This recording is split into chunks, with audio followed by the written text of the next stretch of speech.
When debate resumes, questions without notice. Senator Wong. Thank you, Mr President. My question is to the Minister for Trade and Leader of the Government in the Senate, Senator Birmingham.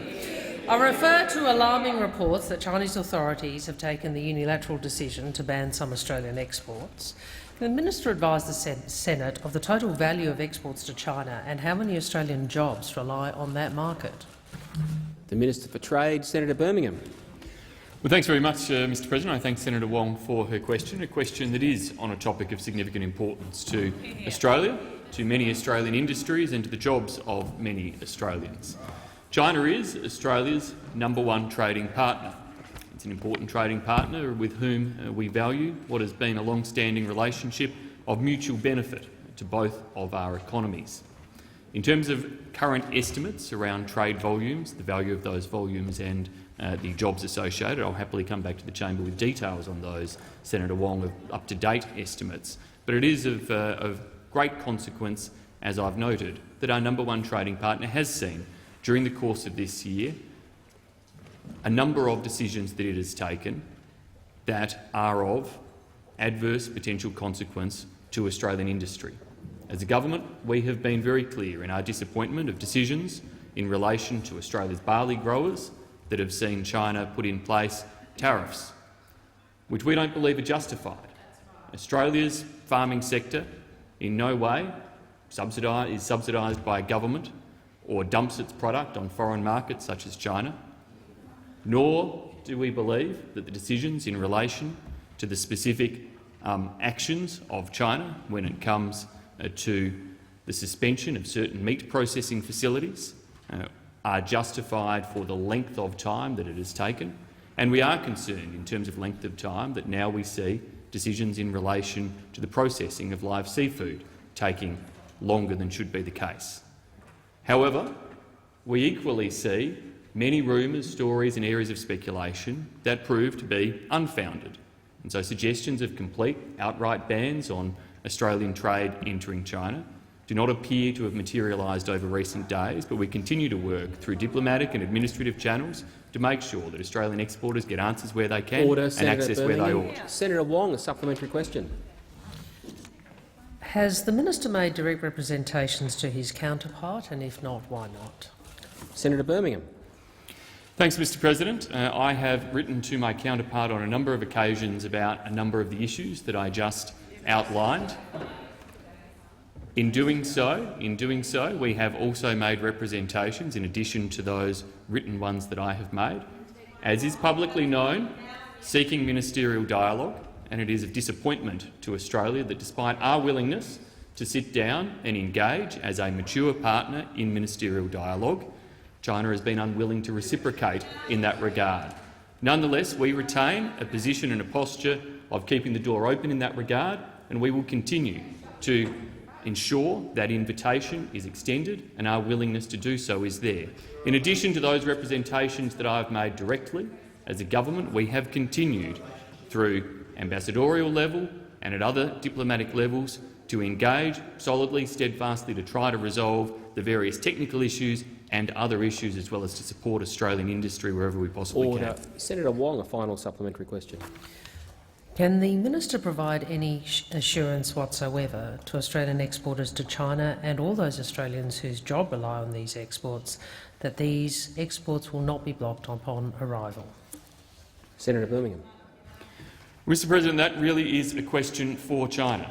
I note that Chinese authorities have denied the suggestions of there being an outright ban in relation to certain export products from Australia being allowed to enter China.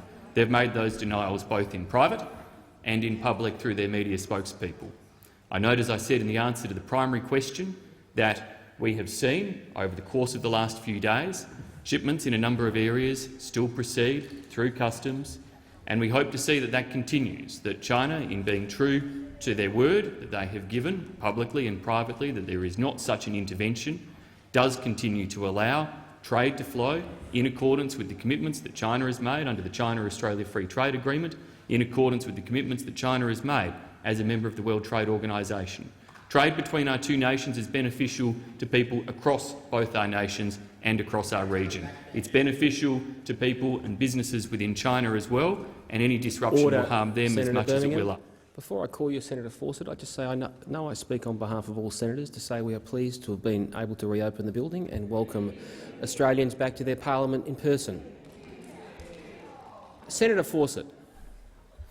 Thank you, Mr President. My question is to the Minister for Foreign Affairs, Senator Payne. Can the Minister outline to the Senate the importance of Australia's enduring alliance with the United States of America, particularly in the Indo-Pacific? Minister for Foreign Affairs, Senator Payne. Thank you very much, Mr President, and I thanks Senator Fawcett very much for asking that question. Mr President, Australia has congratulated President-elect Joe Biden and Vice President-elect Kamala Harris on their victory in the United States election, drawing friends and partners of the United States from around the world. Mr President, this was always going to be a strongly contested election, and we congratulate the American people on what was ultimately a smooth, calm and extremely well-attended process. It speaks to both the vigour of the American democracy that not only the ticket of then Vice President Biden, but also the President Trump and Vice President Pence ticket attracted more votes than any previous candidates in US history. While President-elect Biden is, of course, yet to announce his administration, we know both President-elect Biden and his team well, including from the previous government of 4 years ago. Mr President, the United States has been the linchpin of peace and stability in the Indo-Pacific since 1945. It has helped to provide the basis for the rules-based international order that has ensured for so many decades that the vast majority of disputes are resolved peacefully through rules rather than through conflict. As one of the United States' closest allies, Australia is a proud contributor to the stability that this system has sustained. We are confident that, through continued US engagement in the Indo-Pacific, along with increasing engagement and cooperation from other countries that share the same vision for our region, we can all continue to enjoy the benefits of an Indo-Pacific that is free and open, in which might does not equal right, and in which all countries, large and small, can pursue their interests free from coercion. Senator Fawcett, a supplementary question. Thank you, Mr President. Can the Minister outline how the Australian government will work with the US administration from the 20th of January next year to continue promoting an Indo-Pacific region that is free, open and prosperous? Senator Payne. Thank you, Mr President. The Australia-US relationship is built on shared democratic values. We have worked well with the Trump administration, further illustrated by our successful AUSMIN talks in July, and we will do so until Inauguration Day on the 20th of January. We look forward to continuing that work with the administration of President-elect Biden. Mr President, this pandemic has wrought economic pain across our region. It's exacerbated strategic challenges that Australia and the US can help to address together. Australia and the United States are cooperating in many areas, including on health security, on countering disinformation, on resilient supply chains, on open trade as we emerge from the pandemic, and supporting partners' economic recovery through targeted infrastructure development. We believe in a region in which human rights are respected, the seas and skies are open, and trade and commerce can flourish unimpeded. Senator Fawcett, final supplementary question. Thank you, Mr President. Could the Minister update the Senate on the government's further objectives for this bilateral relationship? Senator Payne.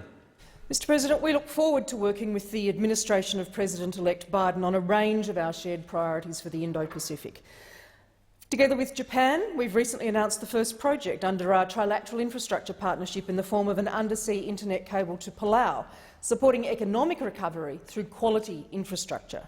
As a signatory to the Paris Agreement, Australia looks forward to deepening cooperation with the US on technology that creates jobs and reduces emissions, consistent with our low-emissions technology investment roadmap. We will continue to progress the work we've done with partnerships such as the Quad, made up of Australia, the United States, India and Japan, to maintain a region that is governed by rules, not power. No country is more important to Australia than the United States, and it's never been more vital that we stand together. Senator Ayres. Thanks, Mr President. My question is to the Minister for Foreign Affairs, Senator Payne. During a Senate inquiry into issues affecting diaspora communities in Australia, Senator Abetz demanded that Australians of Chinese heritage, and I quote, unconditionally condemn the Chinese Communist Party dictatorship. Does the minister support Senator Abetz's treatment of Australians of Chinese heritage? The Minister for Foreign Affairs, Senator Payne. Thank you very much, Mr President. I thank Senator Ayres for his question. This matter was discussed in the estimates hearing, as Senator Ayres said. I made clear my views at the time. The pledge that this government believes people should make in Australia is to Australia. That is a clear and consistent position taken both by the Prime Minister, members of the Cabinet and members of the government. In terms of the comments made, comments that Senator Ayres has referred to, I have also indicated that Australia is the bastion of robust democracy on any interpretation, and there will be views expressed with which people agree and disagree, Mr President. But most importantly, I will defend the right of people to talk about issues that are matters of concern and interest to them across the parliament, Mr President. And anyone who tries to pretend that this is only an issue apparently for one side of the parliament is either delusional or deceptive. Senator Ayres, a supplementary question. Order. The Secretary of the Department of Foreign Affairs and Trade has outlined the ways in which Australia's national interest is undermined by statements that can be used to portray Australia as intolerant, divided and discriminatory to various groups within our society. Does the minister think Senator Abetz's comments could be used to portray Australia as intolerant, divided and discriminatory, and therefore undermine our national interest? Senator Payne. President, I encourage all Australians to make contributions to public discourse that contribute to cohesion, that contribute to the broad participation of all elements of the Australian communities, including the diasporas that are so richly represented in this country and on both sides of politics, Mr President. Order. Senator Ayres, a final supplementary question. Why on earth has the government refused to condemn Senator Abetz's conduct, which is divisive at home and damaging internationally? Senator Payne. Mr President, my views were carefully put on the record and clearly put on the record in Senate estimates. I have reiterated them here now. And, Mr President, I wish that those opposite would in fact endeavour at some stage, somewhere, sometime, to make a constructive contribution to this discussion. Senator McGrath. Thank you, Mr President. My question is to the Minister for Employment, Skills, Small and Family Business, Senator Cash. Small business is the engine room of our economy, with over 600,000 small businesses in my home state of Queensland and nationally employing approximately 6 million Australians. Can the minister please inform the Senate how the Morrison government's 2020-21 budget is delivering an Australian response to the COVID-19 pandemic and recession by making crucial investments to support small businesses to invest, grow and employ more Australians? The Minister for Employment, Skills, Small and Family Business, Senator Cash. Thank you, Mr President, and I thank Senator McGrath for his question. And Senator McGrath, as you'd be aware, small and family businesses, they are the backbone of the Australian economy, and that is why the Morrison government backs them every step of the way. And certainly they have been greatly impacted by COVID-19. But that is also why the budget in 2020-2021 is a budget that firmly invests in our small businesses in Australia. Our $74 billion JobMaker plan, Mr President, puts small and family businesses at the heart of our economic recovery, because they are the job makers in this country. And what we're doing as a government is we are continuing to put in place incentives for small businesses to prosper, grow and create more jobs for Australians, programs to help them to innovate, because what has COVID-19 shown? Small businesses, they must have that ability to innovate, to survive, and of course reforms to make it easier for small businesses to do business. We're also incentivising small businesses to invest and employ through investments that minimise risk. And of course, we've implemented there the introduction of the temporary full expensing and of course the temporary loss carryback. And Mr President, we've also put in place wage subsidies because we want small businesses out there to be able to bring on new Australians into the workforce. We've put in place around $5.2 billion in wage subsidies, and of course including helping small businesses to take on their first apprentice. That is just so important. Or alternatively, giving a young person the chance to return to the workforce. And Mr President, our extension of the small business tax concessions to around 20,000 small businesses will also remove disincentives for them to actually invest in training in their current workforce. As I've said, they are the backbone of the Australian economy, and the Morrison government will always back them every step of the way. Senator McGrath, a supplementary question. Thank you. How does this build on the coalition government's strong record of assisting Australia's small businesses to invest, employ more Australians and pay less tax since 2013? Senator Cash. And that's right, Mr President. This is a government that, since the day that we were elected back in 2013, has continued to put in place that policy framework to allow our small and family businesses across Australia to prosper, to grow and to create more jobs for Australians. They are the backbone of the Australian economy. The Coalition has a strong record for delivering policies that assist small businesses to grow and to employ more Australians. One of those policies, of course, is fast-tracking tax relief. Tax relief for small and medium businesses so that they can invest and create more jobs. We know that if they can take back a bit of that money that they've paid to the government, they will invest it back into their business. Improving small business access to finance so that they can access the money they need, again, to invest back into their business, to grow it and create more jobs for Australians. And importantly, ensuring that they are paid on time. Cash flow is king for small businesses, and that's why we're ensuring they're paid on time. Senator McGrath, a final supplementary question. Thank you. Minister, why is putting in place the reforms, incentives and programs to support small business essential to economic recovery and job creation? Senator Cash. Well, Mr President, that is because the government understands that it's small and family businesses who are out there creating jobs. The government puts in place the policy framework that businesses can lever off to prosper, to grow and to create more jobs for Australians. And that's why we back small and family businesses every step of the way, because they are the key to Australia's recovery from COVID-19 and to our future economic prosperity. If you look at Australia's small businesses, 3.5 million small businesses, they make up almost 97.4% of all businesses, and they contribute 32% of all private sector economic output. But on top of that, they are the great employers of our nation, employing now around 6 million Australians. They are, in fact, one of our biggest employers in Australia. We also back them, though, because we know they work tirelessly and they deserve a government that backs them. Order. Senator Waters. Thanks very much, President. My question is to the Minister for Trade and Investment and Leader of the Government, Minister Birmingham. With Trump going and US President-elect Biden saying, and I quote, "Climate change poses an existential threat to our future and we are running out of time to address it," end quote, Australia has more in common with petrostates like Saudi Arabia and Russia.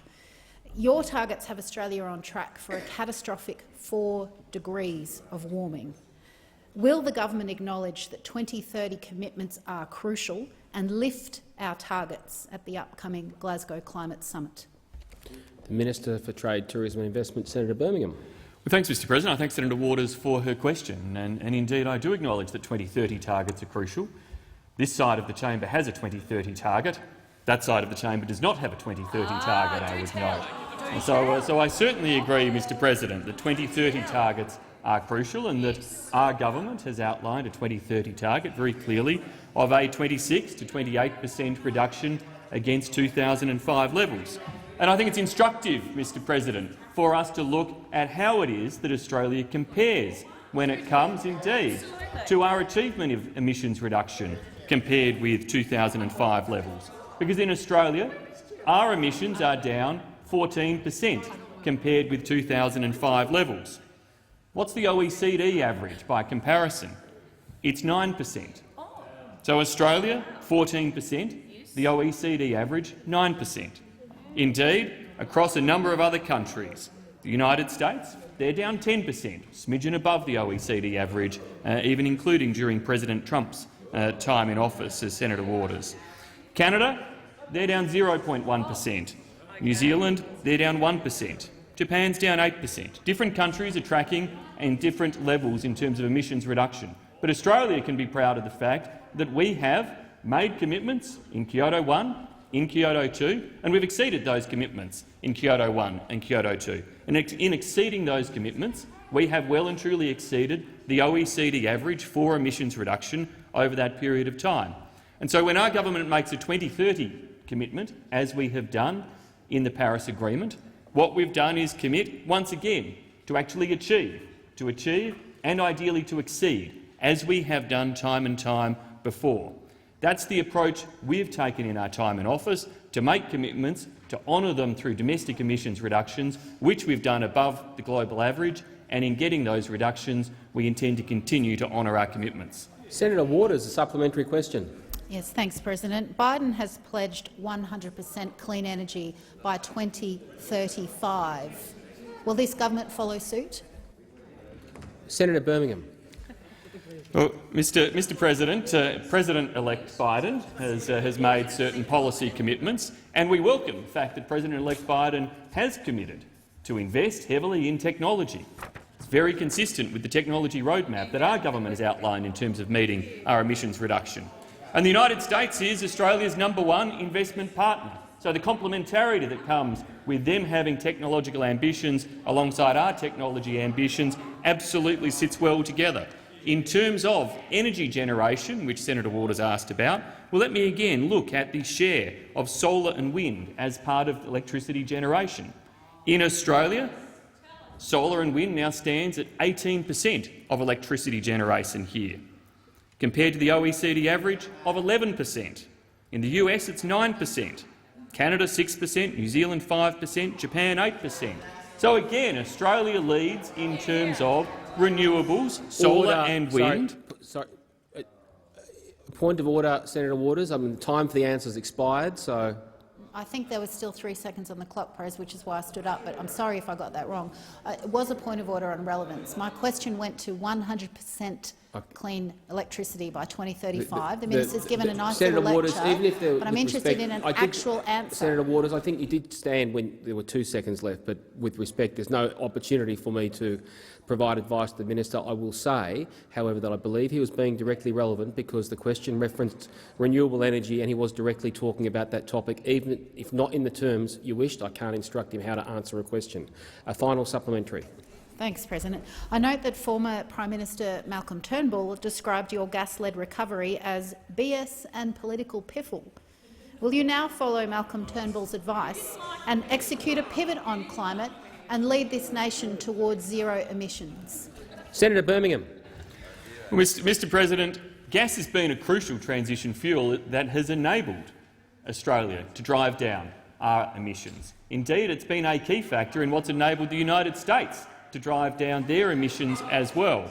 And so gas continues to play a critical role in that energy generation sector in driving down emissions as a share of the energy generated, but it is also critically an important component for manufacturing sectors as well. Manufacturing industries also need gas as an input. So when we talk about gas as an input into the Australian economy, it's not just for energy generation purposes. It is recognising that if you want a manufacturing industry in this country, if you want high employment levels in this country, then indeed you need to make sure that all of the energy resources they need, that are not just electricity generation, are supplied for them in that regard. And so generating gas is an important part of that. Of course, it is sitting alongside our technology roadmap and all of the other instruments that are designed to ensure Australia is meeting Senator and Birmingham, exceeding our emissions reduction targets. Senator Keneally. Mr. President, my question is to the Minister representing the Prime Minister, Senator Birmingham. Last week, it was revealed after a year-long investigation, former Liberal candidate Mr. Desung Duong was charged with preparing a foreign interference offence, the first charge laid under the foreign interference laws. Minister Tudge appeared with Mr Duong at a media event at the Melbourne Hospital in June. How is it that Minister Tudge, part of the Home Affairs portfolio, was not advised against the appearance, despite it being approximately 8 months into the investigation, by the Counter Foreign Interference Task Force led by the Australian Security Intelligence Organisation and the AFP? The Minister representing the Prime Minister, Senator Birmingham. Well, thanks, Mr President. I thank Senator Keneally for the question. I do note that the first opposition question of the day came to me and was about sensitivities in the trade relationship. The second opposition question of the day went to Senator Payne and was about, indeed, the conduct of comments and how they are handled in relation to this place. This is quite a sensitive matter that Senator Keneally has asked a question about. I am surprised that she would raise it in the chamber in this way. Nonetheless, I can confirm that the AFP has charged a 65-year-old Melbourne man with offences. In relation to what briefings occurred with government ministers in the conduct of any such investigations, I'll take the question on notice, Senator Keneally. I think, Mr President, people would expect that AFP investigations are handled sensitively, confidentially, carefully, and indeed that actions of government ministers during the course of those investigations also need to be given appropriate, careful conduct. And so, Mr President, we'll come back with any information that can appropriately be provided to Senator Keneally without it jeopardising in any way the type of actions that do now find themselves before the court. Senator Keneally, a supplementary question. Mr President, yesterday Mr Duong resigned from the Liberal Party before the party acted to suspend him. What action has the Prime Minister taken to ensure no member of his government has been compromised as a result of foreign interference charges against a member of the party he leads? Senator Birmingham. Well, Mr President, the government and the Prime Minister receive his briefings from national security agencies as is appropriate. Of course, those briefings are provided to the government as national security briefings that should be handled carefully and, by and large, in confidence.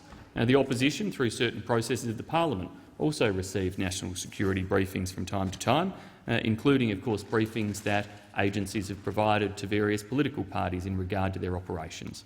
I assure the Senate that we take all of those matters seriously and handle them with the seriousness and regard that we should have for them. Senator Keneally, a final supplementary question. Thank you. The minister has publicly dismissed allegations by Senator Antic and others about the South Australian Liberal member of the Legislative Council's Jing Li's relationship with China.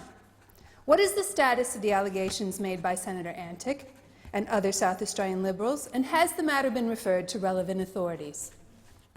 Senator Birmingham. Thanks, Mr President. My understanding is that relevant party officials had discussions and assured themselves in relation to Ms Li that there was no basis, in fact, for the concerns raised. Senator Hanson. Thank you very much. My question is to the Minister, Minister Cash, for the Minister for Employment Skills, small and family-sized businesses. I'm constantly told by businesses, farmers and the hospitality industry, to name a few, that they cannot, let me repeat, cannot get Australians to work. When asked why, if they're not taking up employment, people say it's because they are not prepared to lose their job seeker payments, or have no fear they will actually lose their payments. You and I both know they are not under any pressure from your department to take up employment. In other words, you are rewarding people who don't want to work. What do you intend to do to address the problem? The Minister for Employment, Skills, Small and Family Business, Senator Cash. Thank you, Mr President, and I thank Senator Hanson for her question. And Senator Hanson, you'd know that at the beginning of COVID-19, hundreds of thousands of Australians did lose their jobs. Many of those Australians, and in fact over 400 and almost 450,000, have actually now returned to the workforce as COVID-19 restrictions have been lifted. You'd also be aware, though, that at the outset of COVID-19, because the Australian government had to take the decision to close down parts of our economy, we determined that we would also suspend what is called, as you know, mutual obligation. However, as we have seen the lifting of COVID-19 restrictions across Australia and now in relation to Victoria, mutual obligation is now back in place.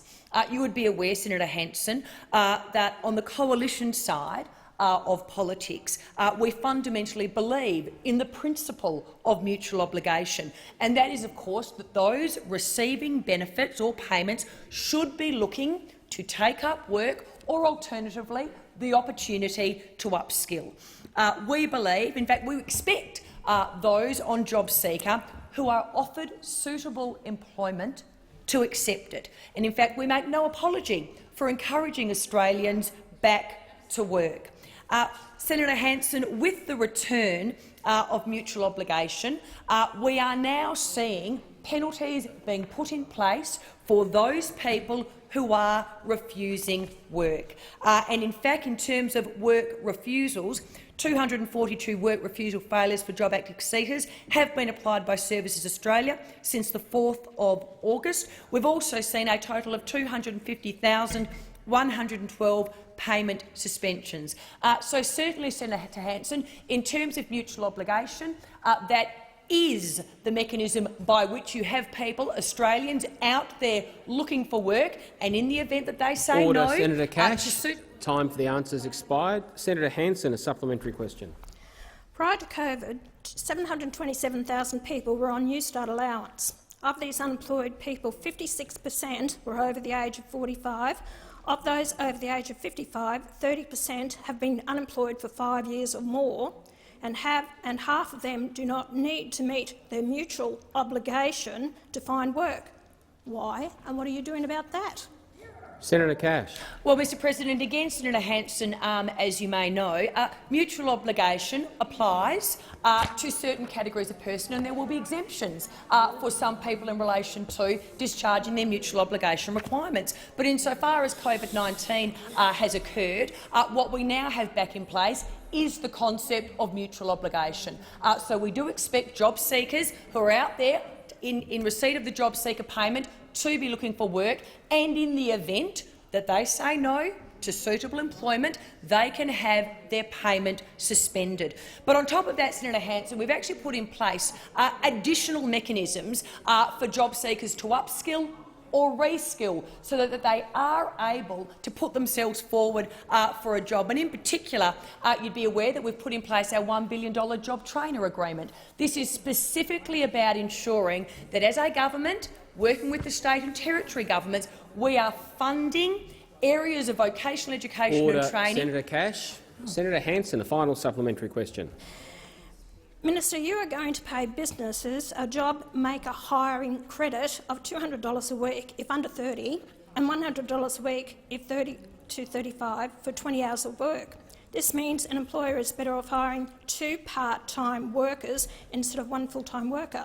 This program increases our budget deficit, at the same time decreasing job security and encouraging more job casualisation. Is this your intention? Senator Cash. Well, Senator Hanson, I will have to reject the premise of the question that you've just put forward. Well, the answer to it is absolutely no. There are numerous integrity measures in relation to the job maker hiring credit, in particular the 20 hours or more per week that the individual is required to work. But on this side of the chamber, we're not going to make any excuses for doing what we can to incentivise employers to take on young people in particular who have been displaced because of COVID-19. It happens to be a fact that we're in the middle of a global pandemic. It happens to be a fact that the first people to go during a recession are actually young people, and that is why we are putting in place the job maker hiring credit to incentivise employers out there to give a young person a go, to get them off welfare and into work. And we on this side of the chamber make no excuses. The best form of welfare is a job. Senator Davey. Thank you. My question is to the Minister for Families and Social Services, Senator Ruston. And it follows very much on the same theme. Can the minister outline how the Liberals and Nationals in government are continuing to support pensioners, families and job seekers in the wake of the coronavirus pandemic? The Minister for Families and Social Services, Senator Ruston. Thank you very much, Mr President, and I thank Senator Davey for her question. Well, this government is absolutely committed to continuing to provide unprecedented levels of economic support to Australians who are finding it tough as we work our way through this coronavirus pandemic. And as part of that response, the government's response in the budget, a couple of weeks ago we made an announcement around the provision of 2 additional payments of $250 as economic support payments to eligible Australians. That will mean 5.1 million Australians will receive these 2 payments. That's people on the age pension, the disability pension, carers, Veterans Affairs and some concession card holders. The payments will be made starting on the 30th of November for the first payment and the 1st of March 2021 for the second payment. When you combine this with the 2 $750 payments that have already been made to this group of people, you'll have seen by the 1st of October that more than $12 billion has been paid out to Australians to assist them through this pandemic. That's $2,000 per recipient. But we also have extended the coronavirus supplement through at extended levels or at enhanced support levels through to until the 31st of December as Australians and economic confidence continues to build momentum. So from the start of the pandemic to the 1st of October, the government had spent approximately $14 billion on the coronavirus supplement. But we also want to make sure that we help Australians gain meaningful employment, and that remains an absolute priority of this government. So to do so, we have introduced a $300 income-free area, which means that if a person earns up to $300, they will continue to receive the maximum amount of their payment. We want to give people the confidence to get back into the workforce, even if it is only for a day or so a week, without affecting their payment. And early data so far has shown the changes that were made in September are already starting to work, with almost 1 in 5 job seekers reporting earning income. Order. Senator Davey, a supplementary question. Thank you. And can the minister also provide an update to the Senate as to how the government is providing additional incentives to young people to encourage them to take up work in our agricultural and horticultural industries who so desperately need the workers? Senator Ruston. Thank you very much, Mr President, and thank you, Senator Davey, for that really important question. Well, this government absolutely recognises that there is a need for Australia's agricultural sector to find workers, particularly for the upcoming harvest, particularly in the horticultural area. In the recent budget, we announced a range of temporary measures to incentivise and to boost the participation in these vital industries, but we particularly focused on young people. Young Australians, we want them to take up the opportunity to get out into our regions and take on seasonal work, because in doing so we have provided added incentive for them to gain independence for the payment of youth allowance, which will subsequently allow them to be able to receive payment when hopefully they start further study or go to university next year. So from the 30th of November this year to the 31st of December next year, young people who earn $15,000 working in the agricultural sector will be considered to be independent for the purposes of youth allowance. We believe this is a significant pathway that shortens the time for people to get independence and helps our horticultural sector. Senator Ruston. Senator Davey, a final supplementary question. Thank you, Minister. And how is the government supporting Australian families through changes to the paid parental leave scheme? Senator Ruston. Thank you very much, Mr President. Well, I'm pleased to inform the Senate that as part of the budget we have provided support to new parents whose employment was interrupted as a result of the coronavirus pandemic by introducing some additional concessional paid parental leave work tests.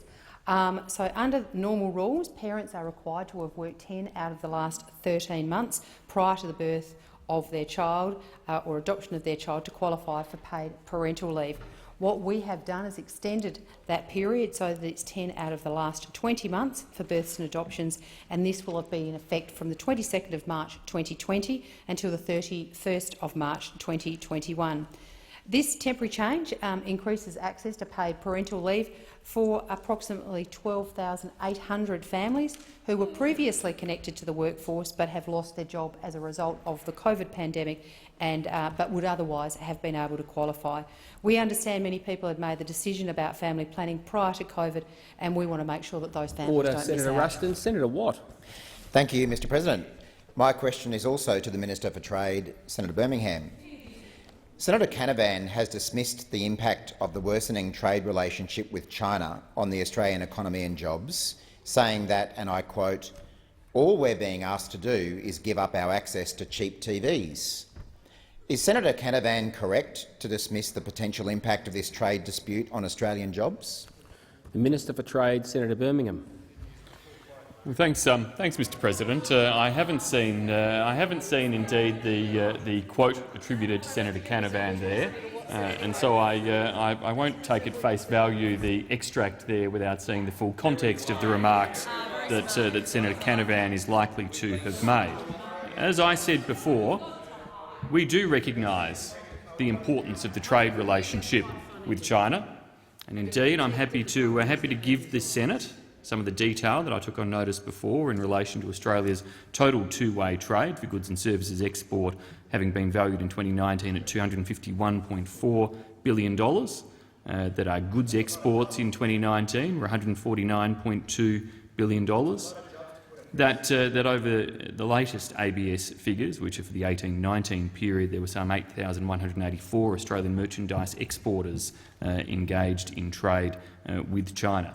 And so, indeed, Mr. President, these are important jobs. It's also important that Australia acts at all times to behave consistent with our values and our national interest across all spheres.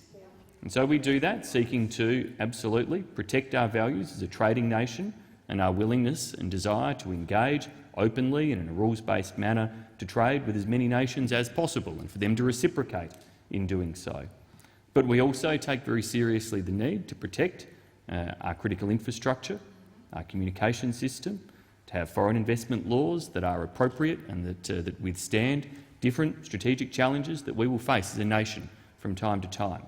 And it's crucial that as a country we stand strong, clear and consistent in the approaches we take to those types of issues. That's the approach that our government brings to a steady hand in relation to all aspects of Australia's values and our position, and that is exactly what we will continue to do, whether it be across strategic spheres or economic Senator spheres. Birmingham. Senator Watt, a supplementary question. Speaking of steady hands, earlier this year Coalition MP George Christensen set up a website to stoke anti-China sentiment and threatened to summons the Chinese ambassador to answer questions in a parliamentary committee. Has the minister spoken to Mr Christensen about his reckless actions, given the number of jobs dependent on Australia's trade relationship with China? Senator Birmingham.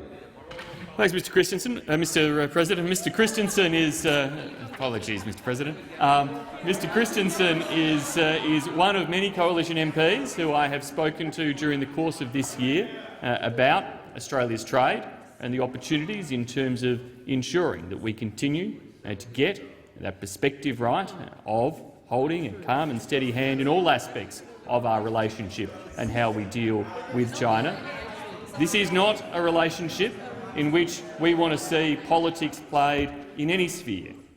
It's not a relationship in which we want to see politics played in any sphere, and nor do we want to see that occur in relation to any of our international relationships. And that is crucial right across the board. And it's a message that applies to anybody on all sides of the chamber or the crossbench in that regard, that in relation to our international relationships it is important that we hold to a firm and steady approach in all of the different aspects of the policies that we have to deal with in the international stage. Senator Watt, final supplementary question. Former Director-General of the Australian Security Intelligence Organisation, Ambassador to the United States and Secretary of the Departments of Foreign Affairs and Trade and Defence Dennis Richardson has warned of the impact of gratuitous and inflammatory actions by government members on Australia's relationship with China. Does the minister share his concerns? Senator Birmingham. Thanks, Mr. President. As I said just before, it is my expectation that the best approach across this parliament and indeed across our community is for nobody to engage in politically charged or inflammatory approaches in relation to any of our foreign relations. However, it is also important, Mr President, it is also important, as Senator Payne articulated clearly in her response earlier today, that we are a free-speaking democracy with a free media. And in a free-speaking democracy with a free media, there will be opinions shared from time to time, points of view made from time to time, with which we will not all agree and with which we may have fundamental disagreements. But the value we place on being able to have those commitments or those statements made is crucial and paramount for indeed our approach as a free-speaking democracy with a free media. And we will defend those rights all of the time, whilst ensuring the government's position in our engagement is always true to those and other values. Senator Askew. Order. Senator Watt. Senator Askew has the call. Thank you, Mr President. My question is to the Minister representing the Minister for Infrastructure, Transport and Regional Development, Senator Cash. How does the Morrison government's JobMaker budget build on our record to support infrastructure delivery, create jobs and rebuild our economy following the economic impacts of COVID-19, particularly in regional Australia? The Minister representing the Minister for Infrastructure, Transport and Regional Development, Senator Cash. Thank you, Mr President, and I thank Senator Askew for the question. And certainly the Morrison government understands that if you invest in infrastructure, you are investing in the creation of jobs. And that's why, through our budget 2020-21, we continue our record investment in infrastructure, job-creating, economy-boosting infrastructure. Mr President, the recent budget also sees additional critical funding for transport infrastructure across all states and territories in Australia. The government's transport infrastructure program has now increased to a new record $110 billion over 10 years from 2020-2021. And, Mr President, the new projects that we have announced in the budget, they're expected to support 30,000 direct and indirect jobs over the construction lives of the projects at a time when we know Australia needs job-creating policies. Mr President, this further investment it already builds on the significant investment that the Morrison government has already made in infrastructure, with projects already under construction supporting around 100,000 direct and indirect jobs over the life of the projects. Mr President, our infrastructure program is making a difference right across Australia. We now have more than 60 projects starting construction in the last financial year, and more than 50 projects have been completed. But not only that, our investment in our regions extends to every one of the 537 local government areas across the nation.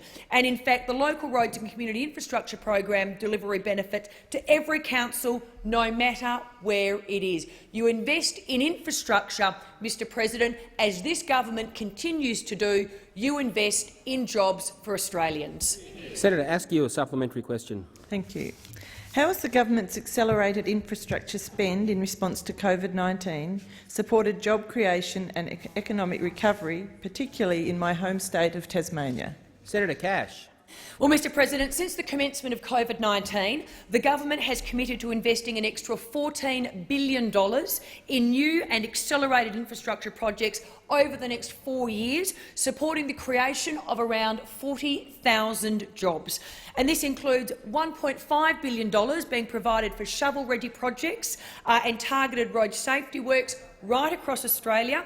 We're working closely with state and territory governments to rebuild our economy and, of course, to support more jobs being created. The budget had also provided $2 billion for easy-to-deliver road safety treatments to be provided to state governments on a use-it-or-lose-it basis. This will, of course, ensure that this funding is rolled out quickly and the benefits can flow to communities as soon as possible. And certainly, Senator Askew, in terms of Tasmania, $150 million for the Midway Point Causeway and the Sorell Causeway in Tasmania. Senator Askew, a final supplementary question. Great to hear. How is the government's infrastructure investment in airports, city deals and aviation supporting a safe reopening to Australia so the economy can recover and create more jobs? Senator Cash. President, the government is investing in the reopening of Australia, and in fact just this weekend the government announced a $50 million partnership with the Tasmanian government to upgrade Hobart Airport, which I know is so welcome news to our Tasmanian senators, so that it can take around 30,000 international travellers each week, beginning with 3 flights a week from New Zealand. And, Mr President, it's these types of investments and deals that offer hope to businesses and workers in the airline and tourism industries that have, of course, been devastated by COVID-19. Mr President, more planes in the sky, of course, means more jobs on the ground for, in this case, Tasmania, but of course for our entire nation. The new arrangement that we've announced realises the vision set out in, of course, the Hobart City deal. More jobs for Tasmanians is what we are now going to see. Senator Gallagher. Thank you, Mr President. My question is to the Minister representing the Prime Minister, Senator Birmingham. Why is the Australian National Audit Office having to reduce the number of performance audits down from 42 to 40 in the next financial year and then down to 38 in the 2023-24 financial year? Minister representing the Prime Minister, Senator Birmingham. Thanks, Mr President. I thank the senator for the question. I have a suspicion, without having gone and checked the Hansard, that the senator probably explored these questions at some length in Senate estimates recently, and indeed that it probably was through that Senate estimates process that the senator secured those figures in terms of the estimated number of audits. And I would imagine that the ANAO addressed and answered those questions during estimates. If there was anything that was not addressed during the estimates hearings, then I'll bring it back to the chamber. Senator Gallagher, a supplementary question. Wow. Minister for Finance. Before the budget, the Auditor-General wrote to the Prime Minister requesting an additional $6.3 million in 2021 in order to deliver 48 performance audits a year. Why did the Prime Minister ignore that request from the ANAO, and did the Prime Minister formally advise the Auditor-General why his request had been refused? Senator Birmingham. Well, thanks, Mr President, and indeed it seems my suspicions in the first question were indeed correct, that Senator Gallagher did explore these issues at Senate estimates, and that when asking the Auditor-General whether his funding had been cut, he told Senate estimates that there was no change in our budget and forward estimates in the budget process. Asked again, he said there was no change from what we were expecting in our budget to Senator what. Wong, on a point of order. Point of order, direct relevance. I'm pleased the senator now has his brief, but the question that was asked was about the Prime Minister's response to a letter to the Prime Minister, and he's being asked this question as the Minister representing the Prime Minister. You've reminded the Minister of the question, Senator Wong. I call the Minister to continue, noting he has 35 seconds remaining to answer. Thanks, Mr President. Now, it's not unusual, I have to say, for agencies to ask for extra money during the budget process. I'm sure Senator Wong, during her time as a minister, would have found that agencies frequently ask for additional money during budget processes. It is, of course, Mr President, then a matter during the budget processes to assess that. The ANAO annual appropriations for its operating and capital costs continue to go up, Mr President, each and every year over the forward estimates. Senator Gallagher, a final supplementary question. Thank you. As Minister for Finance, I would imagine you'd have an interest in the effectiveness and quality of government spending, but with record government spending over the forward estimates, why is the Morrison government refusing to resource the ANAO so that it can do its job properly? Is it because the Morrison government doesn't like ANAO reports? Senator Birmingham.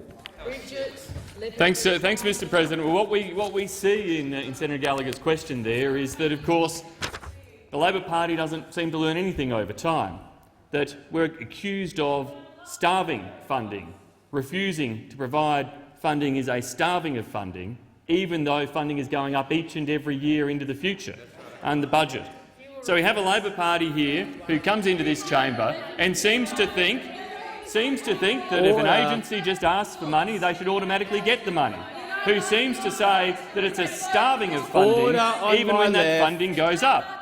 Now, the reality, Mr. President, is that we have a Labor Party who haven't learnt any of the lessons of the past when it comes to how to say no occasionally, to how to manage the budget in ways. Now, we face the most challenging budget environment in the nation's post-war history. In the nation's post-war history.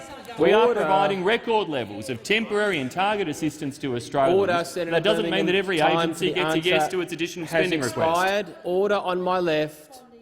Order on my right as well. Senator Wong.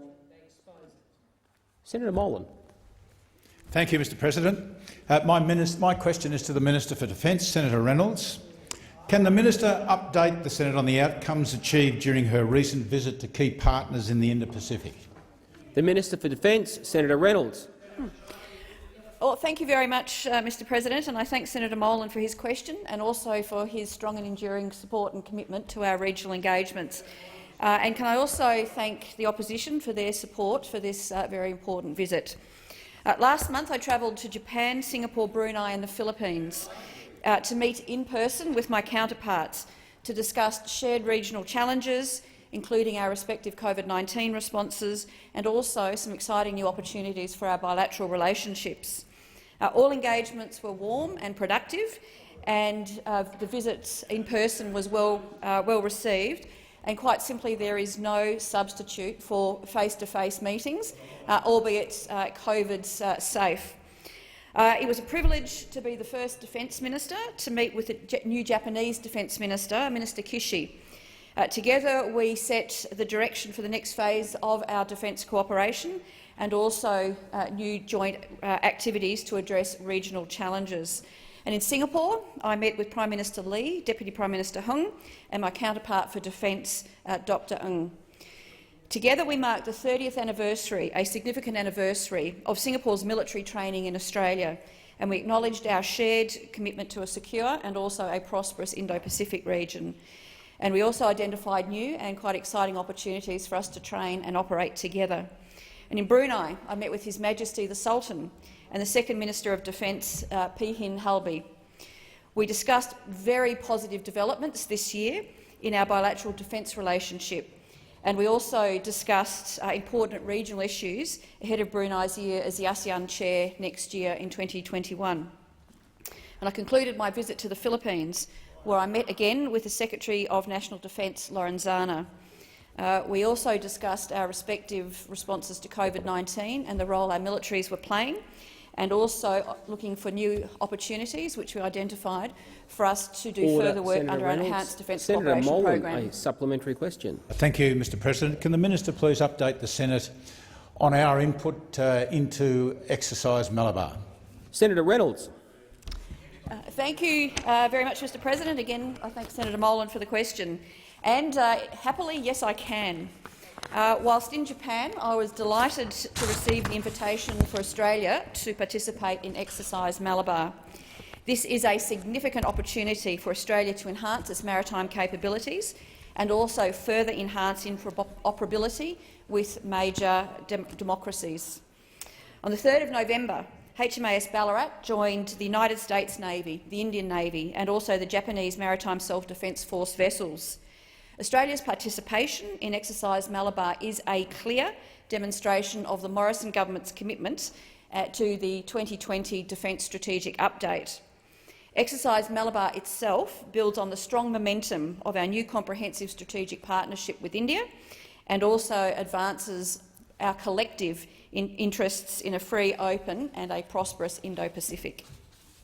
Senator Molan, a final supplementary question. Thank you, Mr. President, and thank you, Minister. Can the minister explain why engagements with regional partners is critical at this time of our complex geostrategic challenges? Senator Reynolds. Look, thank you very much, Mr. President, and again I thank Senator Molan for his question. Our region, without question, is in the midst of the most consequential strategic realignment since the end of World War II.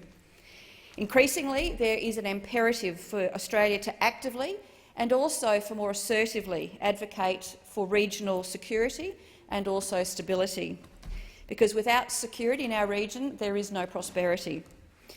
Since becoming the Minister for Defence, I've held over 70 bilateral engagements, bilateral and multilateral engagements with international counterparts, and 27 of those have been in person. These regional visits provide an important opportunity to deepen engagement with important partners, and it was very, very clear to me that, like Australia, my regional counterparts want to see a region that is secure, one that is prosperous, and one where the sovereign interests and the sovereign rights of all states, be they large or small, are respected. And, Mr President, they all expressed a genuine desire to further deepen Reynolds, their partnerships time for the with Australia. has expired. Senator Walsh. Thank you, Mr President. My question is to the Minister for Aged Care and Senior Australians, Senator Colbeck. Gary Barnier is the ex-CEO of Opal Aged Care, who allegedly bullied relatives of residents, oversaw a facility where a resident was found with maggots in their mouth, and admitted paying off a man whose blind diabetic mother died because staff failed to act on the advice of doctors and sent her to hospital. Since then, Mr Barnier has been granted $920,000 worth of contracts by the department, one in January and one in October, without tender. When did the minister first become aware of the allegations against Mr Barnier? The Minister for Aged Care and Senior Australians, Senator Colbeck. Thank you, Mr President. Can I say I find it really quite distasteful, the hatchet job that the Labor Party are trying to undertake on Mr Barnier. Mr Barnier was first employed Senator Polly, you should be careful about your comments across the chamber, because Mr Barnier was first engaged by Labor in 2013 first engaged by the Labor Party to work on forums for the Australian government. And it is really quite disappointing that, Mr President, that the Labor Party come in to the chamber to undertake these sorts of smear campaigns. It really is quite disappointing, Mr President. Mr President, Mr Barnier, as Senator Walsh said in her question, was the CEO of Opal Aged Care, and Opal Aged Care, subsequent to the allegations that were being raised, employed the Nous Group to undertake an independent review of the circumstances that were raised, and that independent review, Mr President, made no findings against Mr Barnier. Order. Made no Senator Colbeck, Colbeck, Senator Wong on a point of order. It may be the minister is getting to this, but the point of order is direct relevance. We asked, Senator Walsh asked this minister about when he first became aware of the allegations against Mr Barnier. That was the question. Senator Wong, there was a preface to the question, and Point of order, Mr President. We recognise that there was a lead-in, and we have allowed— I have not taken a point of order for over a minute, recognising that he wanted to get to a whole range of other political issues, but I do remind him of the question. You reminded the minister of the last part of the question. I can't instruct him what part to address, as long as he's directly relevant to all or part of it. I am listening carefully, and by addressing the claims made in the question, I consider the minister to be directly relevant. So I'll call him to continue, having allowed you to restate part of the question. Senator Colbeck. Thank you, Mr President.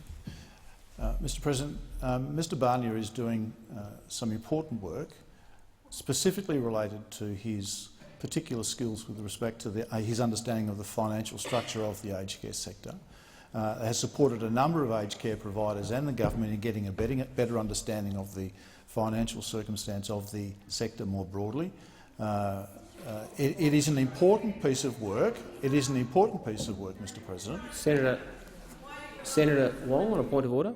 I don't know why the minister's avoiding the question. We're asking when he knew. Direct relevance. On direct relevance, the question referred to a number of contracts. I am taking that the person in question has with the government. The minister is talking about the content of that work that is directly relevant to the question. Senator Colbeck. Mr President, what the Labor Party is trying to do here is to run a hatchet job on somebody who has, by independent review, had no findings made against him. Order.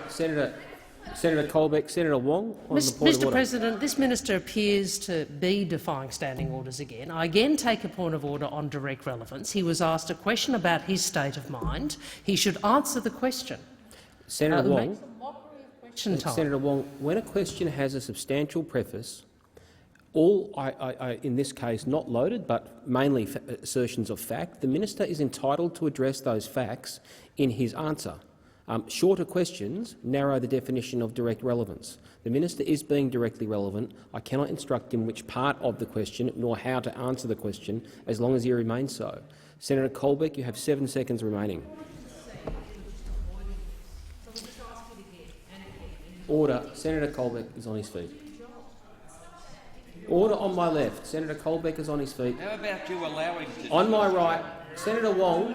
Senator Wong, please. Senator Wong. I'm in no trouble. Mr. President, I have no intention of participating in an attempted slur of somebody who's doing good and important Senator work. Colbeck, time for the answer has expired. On my left, Senator Wong, I've got your colleague on her feet. Senator Walsh. Thank you, President, and no preamble with this question. Did the minister become aware of the widely reported allegations and Mr Barnier's admissions of alleged neglect, bullying and paying off relatives before or after his department handed Mr Barnier a second contract in October this year? Senator Colbeck. Mr. President, my understanding is that my department, who made the direct appointment of Mr Barnier, was aware of all of the circumstances when they made the appointment in the first place for the first contract. Senator Walsh, a final supplementary question. Why has the minister handed contracts worth $920,000 without tender to someone who admitted to paying off the relative of an aged care resident who died from neglect? How many other contracts has he handed to mates who are completely unfit for their job? Senator Colbeck. Thank you, Mr. President. I do note that Mr Barnier was first appointed by then Minister Collins as Minister for Aged Care to work in aged care to support the work that the government was doing through the Aged Care Financing Authority. So, Mr. President, the assertions, the false assertions that were made in the question only go to my point about the disgraceful smear that Labor are attempting to run on Mr Barnier. Mr President, Mr Barnier is doing some important work relating to the financial structure of the aged care sector, which is an area of his expertise, and I have confidence in the work that he's doing for the government. Senator Birmingham. Mr President, I ask that further questions be placed on notice. Senator Ayres.